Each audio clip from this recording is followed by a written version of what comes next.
ಮಂಗಳೂರಿನಲ್ಲಿ ಹಿಂದೂ ಕಾರ್ಯಕರ್ತ ಸುಹಾಸ್ ಶೆಟ್ಟಿಯ ಹತ್ಯೆಯಾಗಿತ್ತು. ಈ ಹತ್ಯೆಗೆ ಸಂಬಂಧಪಟ್ಟ ಹಾಗೆ ಕೆಲವೊಂದಷ್ಟು ಸಿಸಿಟಿವಿಯ ದೃಶ್ಯಗಳು ಲಭ್ಯವಾಗ್ತಾ ಇದೆ.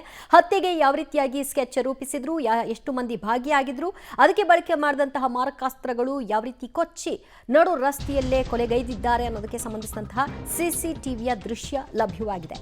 ಮಂಗಳೂರಿನಲ್ಲಿ ಹಿಂದೂ ಕಾರ್ಯಕರ್ತನ ಭೀಕರ ಹತ್ಯೆಯಾಗಿದೆ. ಸುಹಾಸ್ ಹತ್ಯೆಯ ಮತ್ತೊಂದು ವಿಡಿಯೋ ತುಣುಕು ಈಗ ಹೊರಬಿದ್ದಿದೆ. ಸುಹಾಸ್ ಕಾರಿಗೆ ಮಿನಿ ಟೆಂಪೋ ಒಂದನ್ನ ಡಿಕ್ಕಿ ಓಡಿಸಿದ್ದಾರೆ. ಮುಖಾಮುಖಿ ಡಿಕ್ಕಿಯಾಗಿದೆ. ಡಿಕ್ಕಿ ಹೊಡೆದು ಕಾರಿನ ಮೇಲೆ ಹಂತಕರು ಅಟ್ಯಾಕ್ ಮಾಡಿದ್ದಾರೆ. ನೆಲಕ್ಕೆ ಕೆಡವುಕೊಂಡು ಮಾರಕಾಸ್ತ್ರಗಳಿಂದ ಕೊಚ್ಚಿ ಕೊಲೆಗೈಲಾಗಿದೆ. ಜನಸಂಚಾರದ ನಡುವೆಯೇ ಅಟ್ಟಹಾಸವನ್ನ ಮೆರೆದಿದ್ದಾರೆ ಕಟುಕರು. ಮಂಗಳೂರಿನಲ್ಲಿ ಹಿಂದೂ ಕಾರ್ಯಕರ್ತನ ಭೀಕರ ಹತ್ಯೆ ಆಯಿತು. ಹತ್ಯೆಗೆ ಸಂಬಂಧಿಸಿದಂತಹ ದೃಶ್ಯ ಎಷ್ಟು ಭೀಕರತೆಯನ್ನ ಆವರಿಸಿತ್ತು ಅನ್ನೋದಕ್ಕೆ ಸಂಬಂಧಪಟ್ಟ ಹಾಗೆ ಈ ದೃಶ್ಯವೇ ಸಾಕ್ಷಿ. ಯಾವ ರೀತಿಯೆಲ್ಲ ಪ್ಲಾನ್ ರೂಪಿಸಿದ್ರು ಅನ್ನೋದನ್ನ ಈ ದೃಶ್ಯದಲ್ಲಿ ನೋಡ್ತಾ ಇದ್ದೀರಿ. ನೋಡಿ, ಆ ದೃಶ್ಯದಲ್ಲಿ ಎಷ್ಟು ಸ್ಪಷ್ಟವಾಗಿದೆ ಅಂತ. ಆ ಕಡೆಯಿಂದ ಸುಹಾಸ್ ಕಾರ್ ಬರ್ತಾ ಇದೆ, ಈ ಕಡೆಯಿಂದ ಮಿನಿ ಟೆಂಪೋ ಬರುತ್ತೆ, ಮುಖಾಮುಖಿ ಡಿಕ್ಕಿ ಆಗುತ್ತೆ. ಆ ಸುತ್ತಮುತ್ತ ಒಂದಷ್ಟು ಯುವಕರು ಜಮಾವಣೆಗೊಂಡಿರ್ತಾರೆ. ಅವರೆಲ್ಲರೂ ಸಿಗ್ನಲ್ ಮಾಡಿಕೊಂಡು ಆ ಡಿಕ್ಕಿ ಆಗ್ತಿದ್ದ ಹಾಗೆ ಸುಹಾಸ್ ಕಾರ್ನತ್ತ ಹೋಗ್ತಾರೆ. ಸುಹಾಸ್ನ ನೆಲಕ್ಕೆ ಕೆಡವುಕೊಳ್ತಾರೆ. ಆ ನಂತರ ಆತನ ಮೇಲೆ ಅಟ್ಯಾಕ್ ನಡೆಸ್ತಾರೆ. ಇದಿಷ್ಟು ಕೂಡ ಪ್ಲಾನ್ಡ್ ಆಗಿತ್ತು ಅನ್ನೋದಕ್ಕೆ ಸಂಬಂಧಪಟ್ಟ ಹಾಗೆ ದೃಶ್ಯವೇ ಸಾಕ್ಷ್ಯವನ್ನ ನುಡಿತಾ ಇದೆ. ಒಂದು ಆಕ್ಸಿಡೆಂಟ್ ಸನ್ನಿವೇಶವನ್ನ ಸೃಷ್ಟಿ ಮಾಡೋದು, ಅದಾದ ನಂತರದಲ್ಲಿ ಆತನನ್ನ ಕೆಡವುಕೊಳ್ಳೋದು ಇವರ ಪ್ಲಾನ್ ಆಗಿತ್ತು. ಅದರಂತೆ ಪ್ಲಾನ್ ಅನ್ನ ಸಾಕಾರಗೊಳಿಸಿದ್ದಾರೆ. ನಡು ರಸ್ತೆಯಲ್ಲಿ ಹತ್ಯೆಗೈದಿದ್ದಾರೆ. ಅಲ್ಲಿ ಒಂದಷ್ಟು ಜನರು ಕೂಡ ಇದ್ರು, ಆದರೆ ಯಾರು ಏನು ಮಾಡಲಾರ್ದಂತಹ ಸ್ಥಿತಿಯಲ್ಲಿದ್ರು. ಕಾರಣ ಅಷ್ಟೊಂದು ಜನ ಅಲ್ಲಿ ಜಮಾವಣೆಗೊಂಡಿದ್ರು. ಸಿಗ್ನಲ್ ಮಾಡ್ತಾರೆ ಎಲ್ರಿಗೂ ಕೂಡ, ಕೈ ತೋರಿಸ್ಕೊಂಡು ಬನ್ನಿ ಬನ್ನಿ ಅಂದ್ಕೊಂಡು ನಂತರ ಮಾರಕಾಸ್ತ್ರಗಳಿಂದ ಅಟ್ಯಾಕ್ ಮಾಡ್ತಾರೆ. ಆ ದೃಶ್ಯದಲ್ಲಿ ನೀವು ನೋಡಬಹುದು. ಪ್ರಮುಖವಾಗಿ 5 ಮಾರಕಾಸ್ತ್ರಗಳಿಂದ ಕೊಚ್ಚಿ ಕೊಲೆಗೈದಿರ್ತಕ್ಕಂತಹ ದೃಶ್ಯವೂ ಕೂಡ ಸೆರೆಸಿ. ಮಂಗಳೂರಿನಲ್ಲಿ ಹಿಂದೂ ಕಾರ್ಯಕರ್ತ ಸುಹಾಸ್ ಶೆಟ್ಟಿಯ ಭೀಕರ ಹತ್ಯೆ ನಡೆದಿದೆ. ಈ ಹತ್ಯೆಗೆ ಸಂಬಂಧಪಟ್ಟ ಹಾಗೆ ಹಲವಾರು ಬೆಳವಣಿಗೆಗಳಾಗಿದೆ. ಯಾವ ರೀತಿಯಾಗಿ ಈ ಕೃತ್ಯವನ್ನು ಎಸಗಿದ್ದಾರೆ ಅನ್ನೋದಕ್ಕೆ ಸಂಬಂಧಪಟ್ಟ ಹಾಗೆ ವಿವರಗಳು ಕೂಡ ಲಭ್ಯವಾಗಿದೆ. ಮಂಗಳೂರಿನಲ್ಲಿ ಪ್ರತ್ಯೇಕ 3 ಕಡೆಗಳಲ್ಲಿ ಚಾಕು ಇರುತ್ತಾಗಿದೆ. ಕಣ್ಣೂರು, ಕೊಂಚಾಡಿ, ಉಳ್ಳಾಳದಲ್ಲಿ 3 ಇರಿಯಲ್ಪಟ್ಟಿದೆ. ಕೊಂಚಾಡಿಯಲ್ಲಿ ಅಟ್ಟಾಡಿಸ್ಕೊಂಡು ಹೋಗಿ ಯುವಕನಿಗೆ ಚಾಕುವಿನಿಂದ ಇರಿಯಲಾಗಿದೆ. ಸಿಸಿಟಿವಿಯಲ್ಲಿ ದುಷ್ಕರ್ಮಿಗಳು ಅಟ್ಟಾಡಿಸ್ಕೊಂಡು ಹೋಗುವಂತಹ ದೃಶ್ಯವೂ ಕೂಡ ಸೆರೆ ಸಿಕ್ಕಿದೆ. ಇತ್ತ ಕಣ್ಣೂರಿನಲ್ಲಿ ನೌಶಾದ್ ಎಂಬಾತನಿಗೆ ಚಾಕುವಿನಿಂದ ಇರಿಯಲಾಗಿದೆ. ಮುಂಜಾನೆ 3 ಗಂಟೆಗೆ ಮಾರುಕಟ್ಟೆ ಕೆಲಸಕ್ಕೆ ಅಂತ ನೌಶಾದ್ ಹೋಗ್ತಾ ಇದ್ದಂತ ಹೊತ್ತಲ್ಲಿ ಈ ದಾಳಿಯನ್ನ ನಡೆಸಿದ್ದಾರೆ. ಮನೆಯೊಂದಕ್ಕೆ ನುಗ್ಗಿ ಜೀವ ಉಳಿಸಿಕೊಂಡಿದ್ದಾನೆ ನೌಶಾದ್. ಈಗ ಆಸ್ಪತ್ರೆಯಲ್ಲಿ ಚಿಕಿತ್ಸೆಯನ್ನ ಪಡ್ಕೊಳ್ತಾ ಇದ್ದಾರೆ.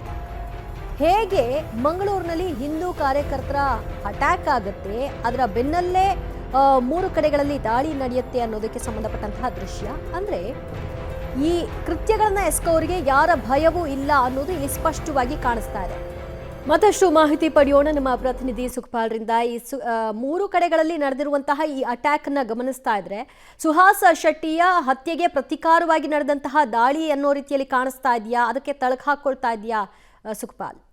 ಖಂಡಿತ, ಅದು ನಿನ್ನೆ ಸುಹಾಸ್ ಶೆಟ್ಟಿಯ ಆ ಘಟನೆ ಆದ ನಂತರ, ಹತ್ಯೆ ಪ್ರಕರಣ ಆದ ಬಳಿಕ ನಡು ರಾತ್ರಿಯಲ್ಲಿ ಮತ್ತು ಇವತ್ತು ಬೆಳಗಿನ ಜಾವ ಈ ಒಂದು ಘಟನೆಗಳು ನಡೆದಿರುವಂಥದ್ದು. ಉಳ್ಳಾಲ, ಕೊಂಚಾಡಿ ಮತ್ತು 3 ಕಡೆಗಳಲ್ಲಿ ಈ ರೀತಿಯಾದಂಥ ಒಂದು ಚೂರಿರಿತ ಆಗಿರುವಂಥದ್ದು. ಚೂರಿರಿತ ಮಾಡಿರುವಂಥ ಆರೋಪಿಗಳು ಕೆಲವೊಂದು ಕಡೆಗಳಲ್ಲಿ ದೃಶ್ಯದಲ್ಲಿ ಸೆರೆಯಾಗಿದ್ದಾರೆ. ಅವರು ಚೂರಿರಿತ ಮಾಡಿ ಅಲ್ಲಿಂದ ಪರಾರಿಯಾಗಿದ್ದಾರೆ.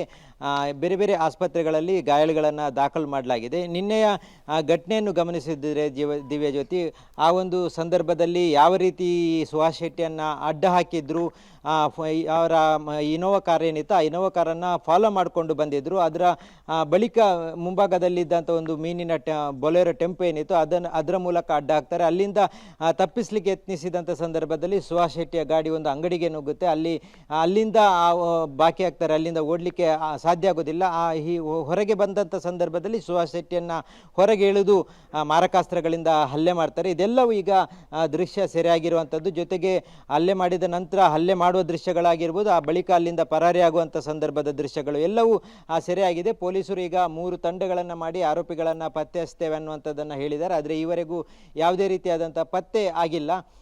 ಆರೋಪಿಗಳು ಹೋಗಿರುವಂಥ ಕಾರನ್ನು ಬಿಟ್ಟು ಹೋಗಿದ್ದಾರೆ. ಆ ಕಾರು ಪೊಲೀಸರು ವಶಪಡಿಸ್ಕೊಂಡಿದ್ದಾರೆ. ಜೊತೆಗೆ ಈ ಒಂದು ಮೀನಿನ ಟೆಂಪೋ ಏನಿತ್ತು ಅದನ್ನು ವಶಪಡಿಸ್ಕೊಂಡಿದ್ದಾರೆ. ಜೊತೆಗೆ ಹಲ್ಲೆ ಮಾಡಿದಂಥ ಸಂದರ್ಭದಲ್ಲಿ ಅಲ್ಲಿ ಸ್ಥಳೀಯರು ಸಪೋರ್ಟ್ ಮಾಡಿದರು ಅನ್ನುವಂಥ ದೃಶ್ಯಗಳು ಅದರಲ್ಲಿ ಸೆರೆಯಾಗಿರುವಂಥದ್ದು.